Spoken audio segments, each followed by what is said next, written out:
What we do is if we need that extra push over the cliff, you know what we do? Put it up to 11. 11, exactly. One louder. Why don't you just make 10 louder and make 10 be the top number and make that a little louder? These go to 11.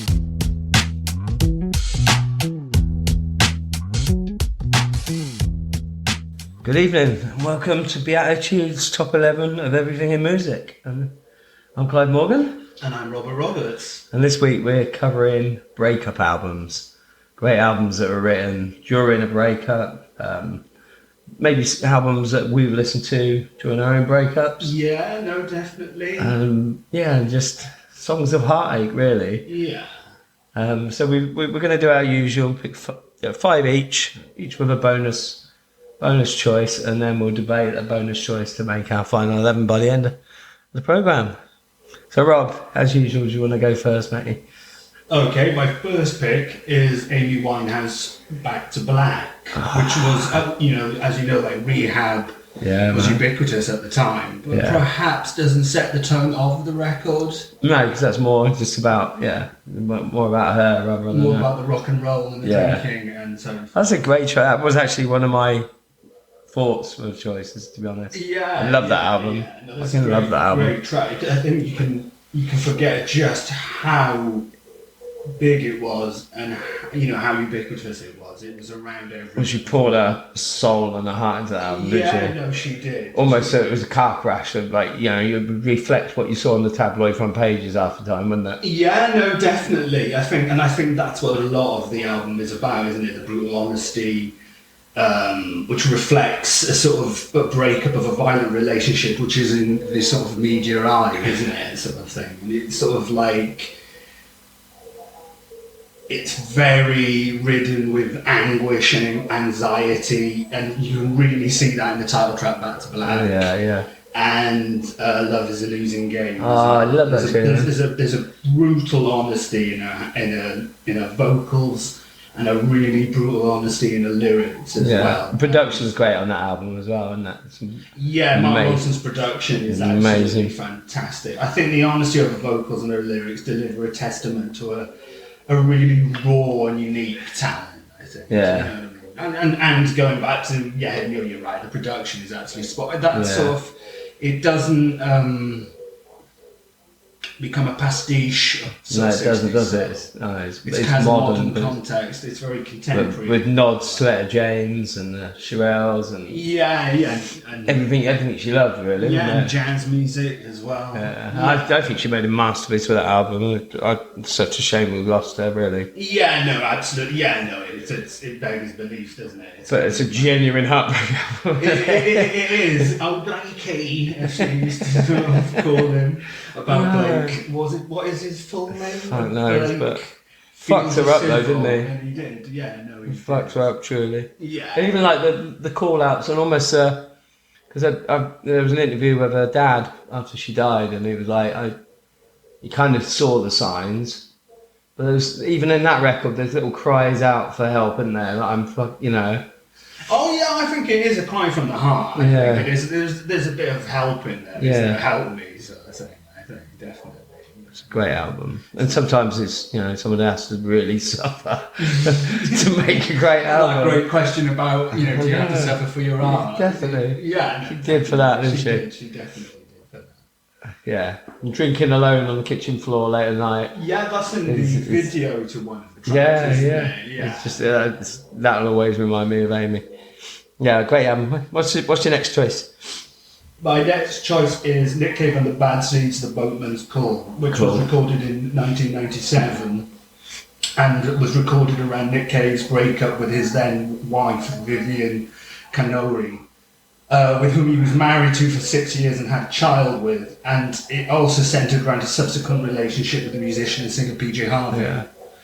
To hear Cave's trembling vocals on this track, as on tracks such as People Ain't No Good, is to actively feel Cave's pain. The strut and swagger of Stagger Lee and the Red Right Hand is gone, replaced by piano swayed in a gentle yet heartbreaking tone, I think. I love that. And like songs like from Far From Me, Into My Arms. Into My Arms, what a tune. Yeah. You can't. I think that is one of the greatest love songs of the last 30 years. I think so. Fantastic musicianship by the Bad Seeds, especially Warren Ellis, who helped to arrange the album with Nick Cave. And you can hear some fantastic violin playing, which might not be something you'd associate with a pop/rock record. Yeah, that was his first real, like, a softer album, wasn't it? Yeah, After a lot of the sort of punkier Bad Seeds stuff. Yeah, you could still hear the. And then it set the tone of what was to come then with, what was the double album we did? Abattoir Blues and the Lair of Yeah, I love it. Yeah, that's a fantastic record. That is. I love Nick Cave when he does go that way. I love the Grinderman stuff as well when he's like rocking out. But I love that he can be that. I love the tender. I love sort of side to it. Yeah, I love that side to it. Yeah, I know. It's kind of like on tracks like Swaggly and the Red Right Hand, you have that very commanding performer, but then there's that sort of vulnerability in the it's called as well, isn't there? You know what I mean? I think Into My Arms is probably in my top 10 of all time favourite songs. Yeah, I love that song so much. Yeah. Oh wow! I never knew that. Yeah, that's blown me away. Love that song. I rank that song very highly as well. And it just gets you every time, doesn't it? Yeah. Something about that song that really. Except one time when a friend of mine put his willy through the window. That kind of killed the. Yeah. We were sort of sitting there, me and another friend. We were sitting there. We'd had a few drinks or whatever, and sort of really getting into it. Both of us being quite morose, I think. And then all of a sudden, this sort of like protruding penis comes through the window, and he goes, "Oh God, you silly sod." I'll never think of it the same again now. That's a great story. Right, man, good choice again. What's your third choice? My third choice is Blood on the Tracks by Bob Dylan. Cool. Which some have suggested that this is the Bobster's greatest piece of work, declaring it his masterpiece. Often cited by many critics on lists, Blood on the Tracks is, to be frank, a tale of divorce, bitterness, and jealousy. The most obvious being Idiot Wind. It's a dark, rotten fruit at the core of the album. We're idiots, babe. It's a wonder how we still know how to breathe. Oh no, that's a great tune, great lyric. Yeah, which is an absolutely fantastic tune. Also, you can hear sort of very haunting yet uplifting moments in songs like Tangled Up in Blue, which is absolutely lyrically sensational. You can't beat that, can you? Really? Do you think that was maybe his last great album? I think it was his last great album. Yeah, me too. The music has often been cited as like being his warmest album in terms of the sort of guitars, the drum sound, the organ sound, like how warm it is.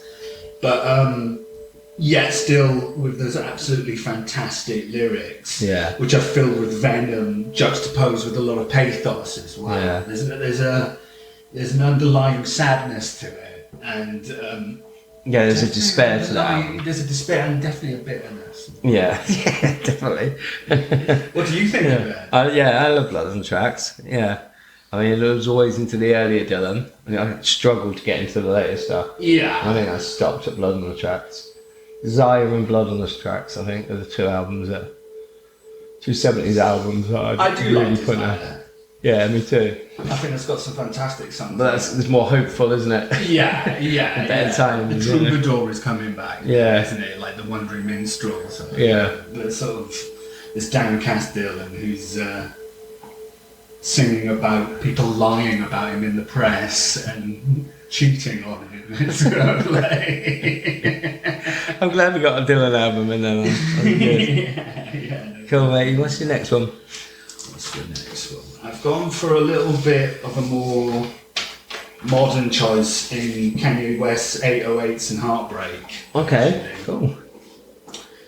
Which sort of, this album sort of sees Kanye at his most vulnerable. Yeah. really, which is not something that we see that often, is it? I'm not massively aware of this album because I sort of stopped at Kanye, which is his second album, I think. I think it's a truly great pop record. Maybe it's something I need to sort of revisit, really. And I think it's an absolutely sensational album, and you don't often sort of see a rap artist sort of laid bare and destroyed in the way that he is. You know, a man trying to make sense of life after a relationship. Yeah. Which is, was this the Kardashian sort of thing then, or was that before that? You got involved in all that? No, this is pre-Kardashian. It also deals a lot with the death of his mother as well. Ah, okay. Which is Yeah, it's quite something to put on an album, isn't it? Yeah, For rap yeah. artists, yeah. The thing is that I've picked out one track really to talk about.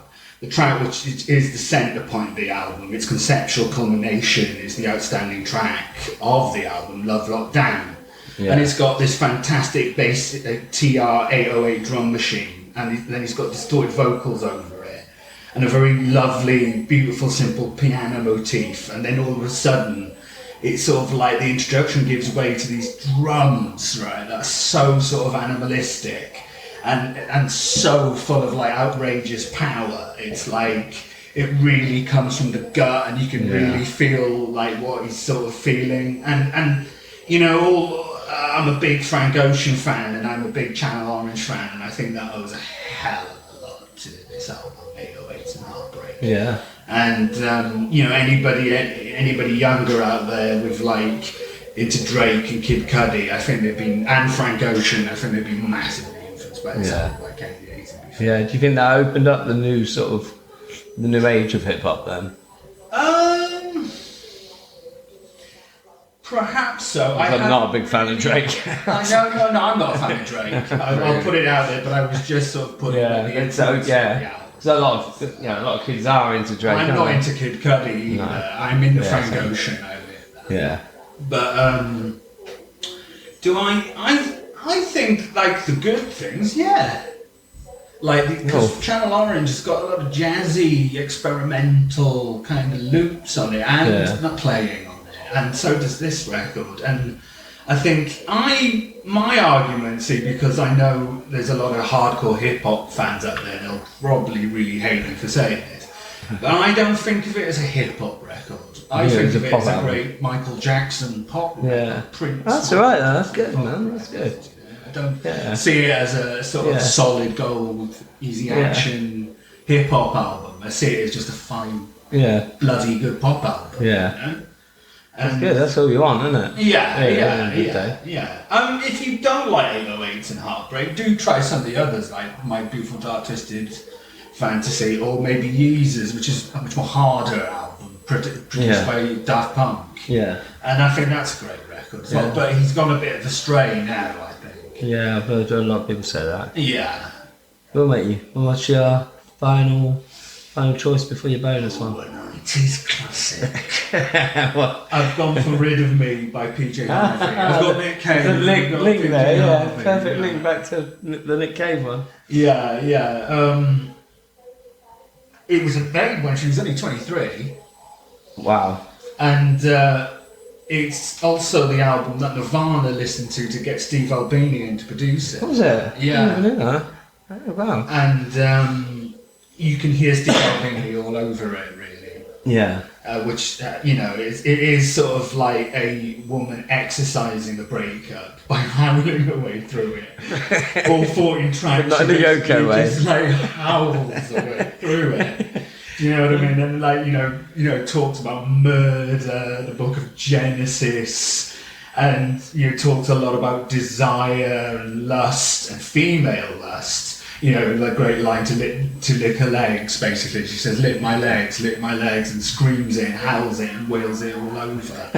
And you know what I mean? There's only PJ Harvey could. Yeah, there's only PJ Harvey could. You know what I mean? It's got a bit of beef-art in there, it's got feminism in there, it's got Bob Dylan in there, and it's absolutely fantastic record.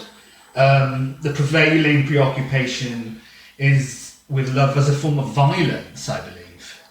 It's She always sort of reflects the darker side, though, doesn't she? Yeah. Lyrically. Yeah. In all her definitely. albums. Yeah. And she has actually stated at some point that she actually went through a nervous break. Shouldn't laugh. I think it's a nervous laugh on my part whilst recording the record, which is full of fury, scorn, obsession, and I think it is one of the underrated. Yeah, I agree. I think it's an underrated album. Yeah, and I think it's one of the best records. Yeah, By a long country agree. mile, I think. Yeah. Yeah, definitely. What do you make of it? Yeah, no, I like that album, man. Yeah. I kind of stopped with PJ Harvey after that album, though. Yeah. I liked the first album. I do like to Dress bring in my love and stuff like that. Dry is really Yeah, Dry. Yeah. But yeah, no, later stuff I kind of stopped at. Again, something to give it a go. I think I should. Yeah, I think I should, man. So what's your bonus? Your bonus. My bonus album is got Leonard reams. Cohen, Songs of Leonard Cohen, Cool.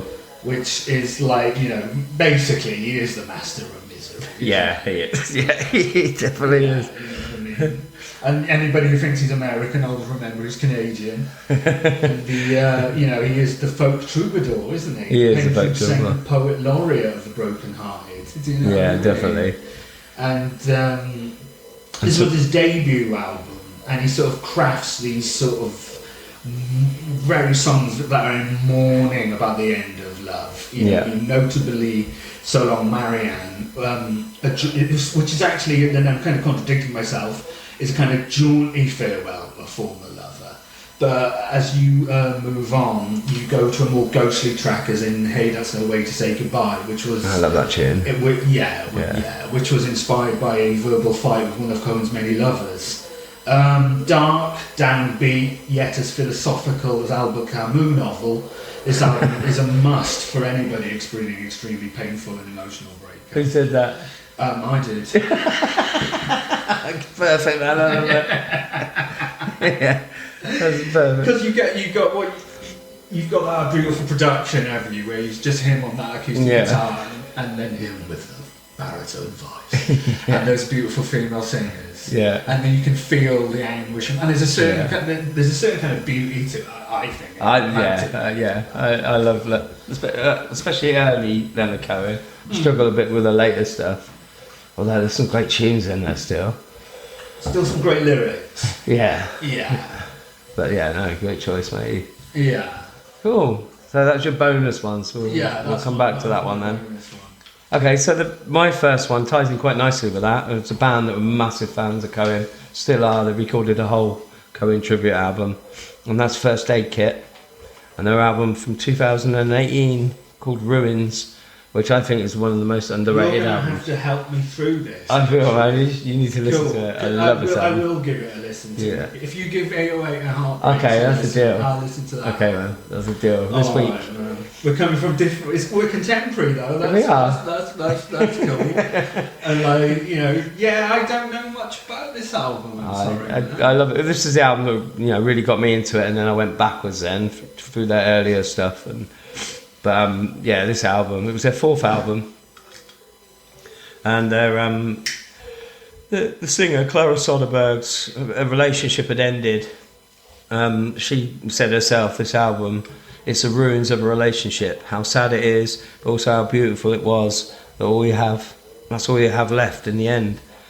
And I think that's a great way of summing up the album, because it's full of despair, great harmonies, full of hope also in the future. But then looking back with it's... Yeah, hope. I I think I've been no record with any hope. Yeah, no, it does have hope. Hope in the end, everything's ended. The last track on it, I mean, it's amazing, the last track on it. It's called Nothing Has to Be True.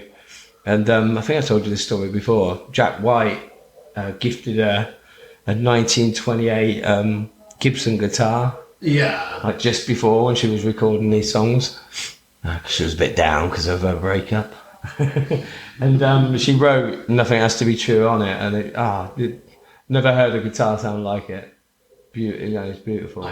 Great musicians they are, those two sisters as well. Were they quite influenced by Graham Parsons and Emily? Yeah, massively. Yeah.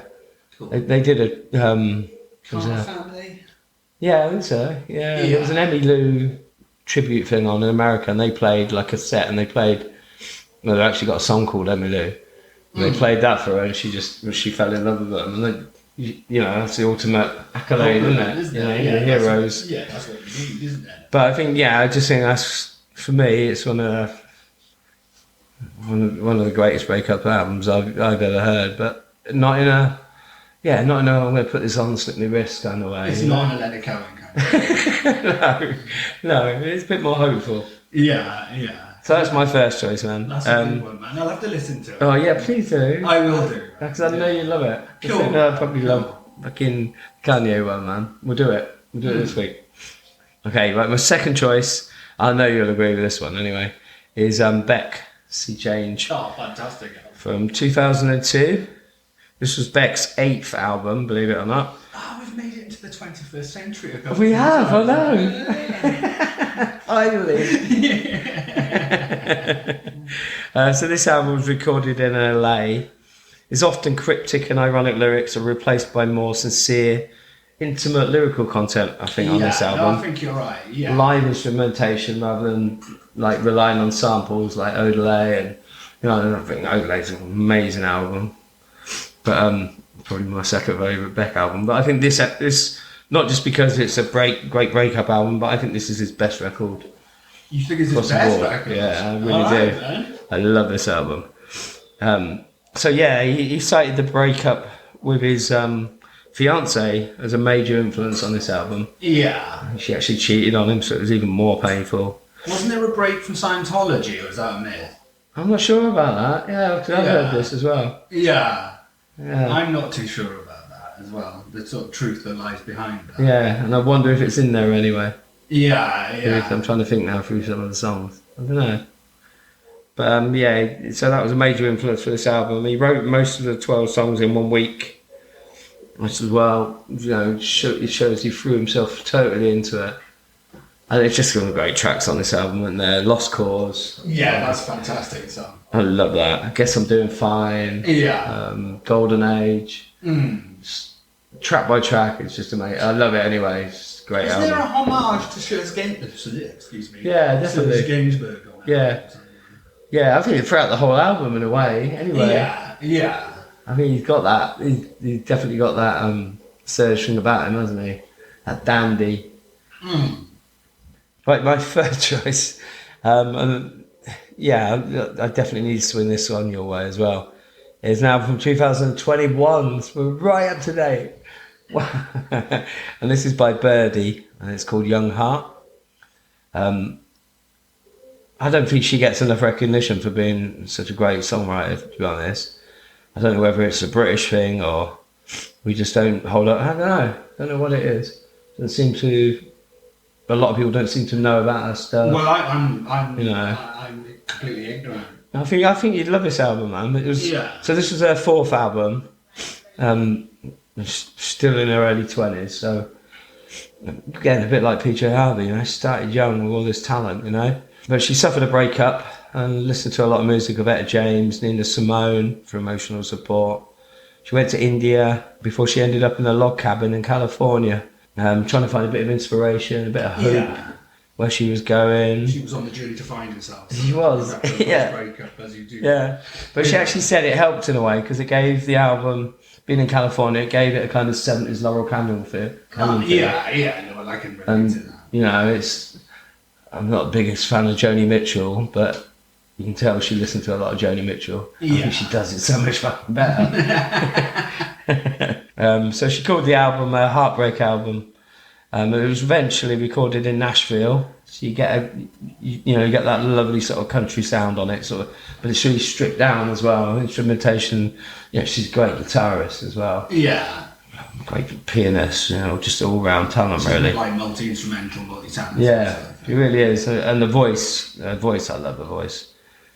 But some great tracks on here. Loneliness, the title track Young Heart, which I think is a masterpiece. I think I said to you before, which probably didn't go down well because I know you're not a massive Carole King fan. But there's a lot of the Carole King about her. Well, I love Goth King. Yeah. That's true, yeah. But you're not a big fan of Tapestry, I'm are not you? a big Tapestry fan, even though I do like some songs. Yeah, I'm not a big fan Tapestry. of Tapestry. It's probably like me hankering for some just, wild rock and roll, Iggy Pop, John Michael. Yeah. But you like Nick Drake and stuff, don't you? Oh, I love Nick Drake. Yeah. Oh, I love I always think of Carole King as like, that sort of dreamy dreamy pop, really. I can't think of anything better. With Maybe a there's too folk many tinge, girls you know? who have hated or loved and fancied Maybe. hated me. Love that album. It sort of made me- Yeah, a lot of girls do love Carole King Tapestry. But I think if you love Carole King Sorry, Tapestry, I'm sexist. you will love this album because I think there's Yeah. a lot of Carole King on there. Yeah. Okay, so my fourth choice, we're going back in time now, way back to 1989, and this is Disintegration by The Cure. Oh, what an absolutely fantastic album. What a depressing album. But the perfect album if you want to wallow. Oh, if you want to wallow. Yeah. And out of all of them, this was It's probably... the most pure post-punk bit of wallowing there is. And that's exactly what Robert Smith wanted. This is, out of all of the albums, it's not really a breakup album. He hadn't broken up, he was with his wife still at the time. There was no... I think this was more about him feeling about the band. Because we interviewed at the time, they just had Close to Me, Love Cats, so they'd gone quite poppy and were on top of the pops a lot, and it wasn't where Robert Smith wanted them or saw them as a band. So really, he was really depressed and down and dark. He wasn't getting on with a lot of the band members at the time, and he wanted to make a record that he thought brought him back to the Cure were. Yeah. Like going right back to sort of pornography and the early stuff, Yeah, where it's yeah, dark yeah, and fucking up. yeah. And so I think he did it on this album. Kind of reflects his. Oh, he also got back into a lot of hallucinogenics as well, which is all I think is all Wasn't over that the with same. Steve Severin? Yeah. Them two together. Yeah. Take LSD and listen to the Beatles. Yeah. He loved his LSD. Yeah. But I think a lot of songs on this album, especially the videos as well. I mean, have you seen the video for Lullaby? Where Yeah. this giant spider come. It's got a very dark, yeah, it is, isn't it? very gothic Yeah. feel, which I suppose you underline the word gothic when talking about. Yeah, they are the perfect goth group, Yeah, aren't they? yeah. But I think Lullaby is a great tune. I love the guitar in Lullaby. The hook on it. I know. It's one of the most beautiful Oh, things. fuck yeah, right that. Yeah, no, I know. Because it is such a beautiful song as well. Like Yeah. there's the line in it. I know, when he's whispering, it whispers the words as well. It mesmerises me, Great that song. video. And also he was going through a stage of his life I read as well where he was like 29, and he did actually say in one interview like most successful artists have written their masterpiece before their 30s. So I've got to do it on this next record. He put so much pressure on himself, I think, and I think it works because I think it is one of their masterpieces. You know, I love most Cure albums, to be honest with you, and they're all different. I love Kiss Me, Kiss Me, Kiss Me. Yeah, no, you can't go wrong with the Cure, can you? But they did. I love the way they could change like that. Like, 1 minute they could be this great pop band like Madness, Yeah. and the next minute they were just out-gothed everybody, didn't they? Yeah, they had post-punk. Yeah, they did, didn't they? Totally. Yeah. There's some amazing songs on this album. Love Song, which Yeah. will come back in my next one in a different form in my next choice. Pictures of You, and then Lullaby we talked about. Yeah. Great album. Yeah, absolutely fantastic. It's the atmosphere on it. It's something Oh, you can the just- one of those production, things isn't it? that you just put on Yeah. drum sound on it. It's Yeah. amazing, and you can just sort of like, I would say I sit back and just let it Yeah. go. Do you think there's a lot of like Jonestown stuff? Yeah. Anton, really studied the production on these albums Yeah, and crafted it because yeah. it's. I know he's a massive Cure fan anyway, but you can hear it, can't you? It's that sound, It's otherworldly. You wouldn't even say it's of a generation or of a time. It's just otherworldly, That's isn't one of it? the great albums of its time, isn't it? I think so. For the 80s, yeah. Yeah, definitely. So my fifth choice is 21 by Adele. Ah, right. It's probably one of the most famous breakup albums, Yeah. and just again a great pop record, really, a great pop Yeah. soul record. Yeah. Everything on it. It came out in 2011, so it was their second album, which is frightening to think, isn't it? You would write all those songs on your second album. What a fucking talent! But so it was recorded after a relationship breakdown with a guy. I think he was about 10 years older than her. And she obviously didn't take it too well.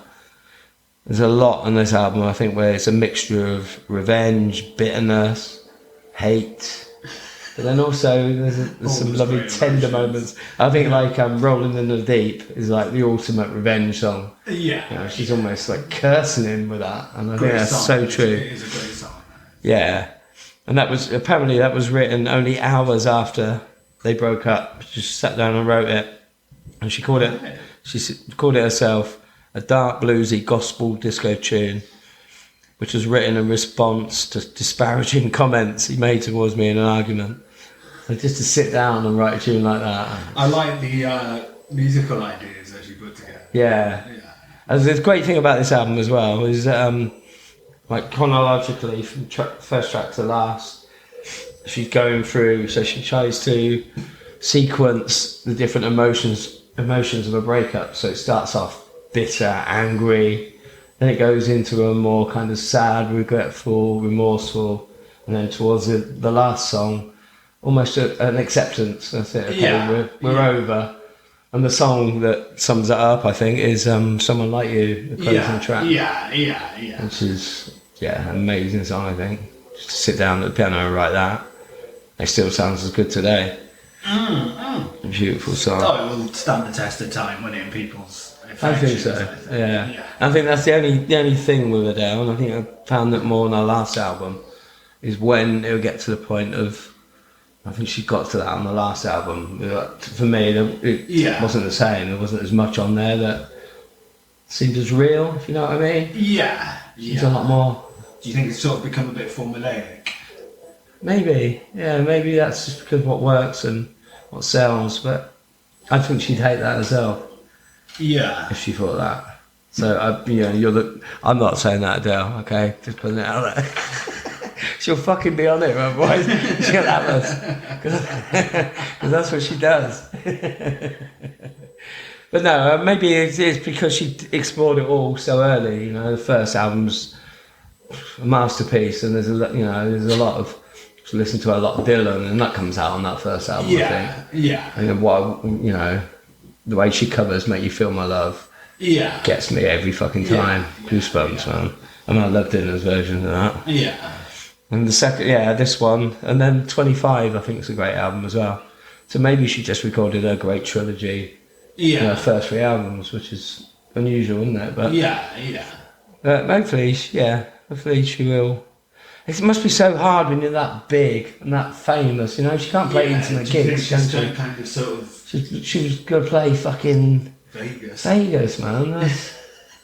I know, it's hard, isn't it? That's where you sort of think where artists go to die, but obviously not. No. Yeah. So on to my bonus then, matey. I've gone for Bon Iver's "For Emma Forever Ago," which it's a great record. It was a great record, isn't it?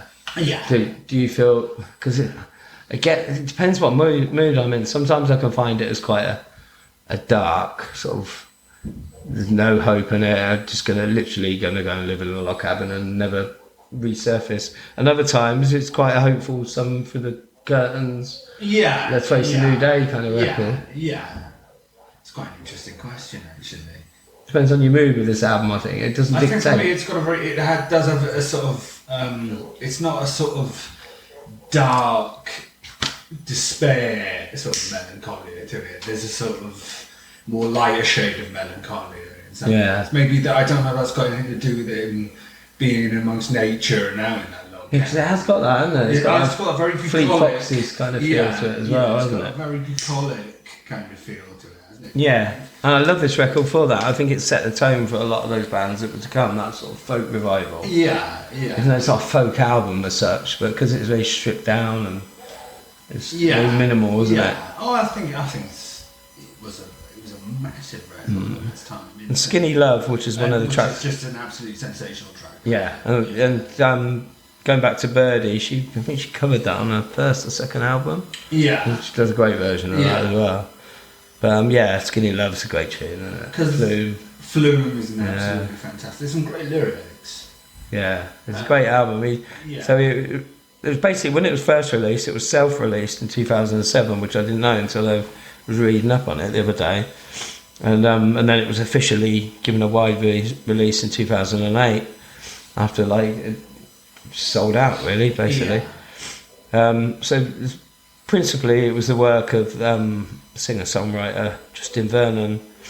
Apparently he fell ill with a liver infection. He was growing frustrated with the band he was in at the time and where they were going and how he felt about himself, a bit of depression. So he drove out to his dad's old hunting log cabin in the middle of... Deer hunter. I know, doesn't it? So he went out there with a gun and a guitar. And he stayed out. This was in Wisconsin. And there is some absolutely lovely guitar playing. There very is, isn't simple, there? but Yeah. very lovely. Yeah. And he basically lived in pretty much isolation, apart from visits from his old man who'd bring him beers and a bit of food. He would hunt his own food while he was there as well. Oh, So he'd go and kill a deer. Yeah. And then write Skinny Love. Nice one. That's pretty cool. I quite like that. For a sort of period, not forever. Yeah, just for one album. Yeah. Just a period. Yeah. One's And I think he does it on this album. It's a good album, isn't it? Yeah, it's fantastic. The vocals are absolutely sensitive. The vocal effects that are on it. Yeah, he's got a great reverb Yeah, now, yeah. hasn't he? Or maybe that's that log cabin. Hopefully. So maybe we should do a podcast in a log cabin That'd be cool. and go and hunt deer. Take a go. Me, the urban man in the countryside. I don't know. We'd get drunk and in a week we'd be shooting at each other in the woods. Make a great film. I need to start that script. Let's get on that script. Yeah.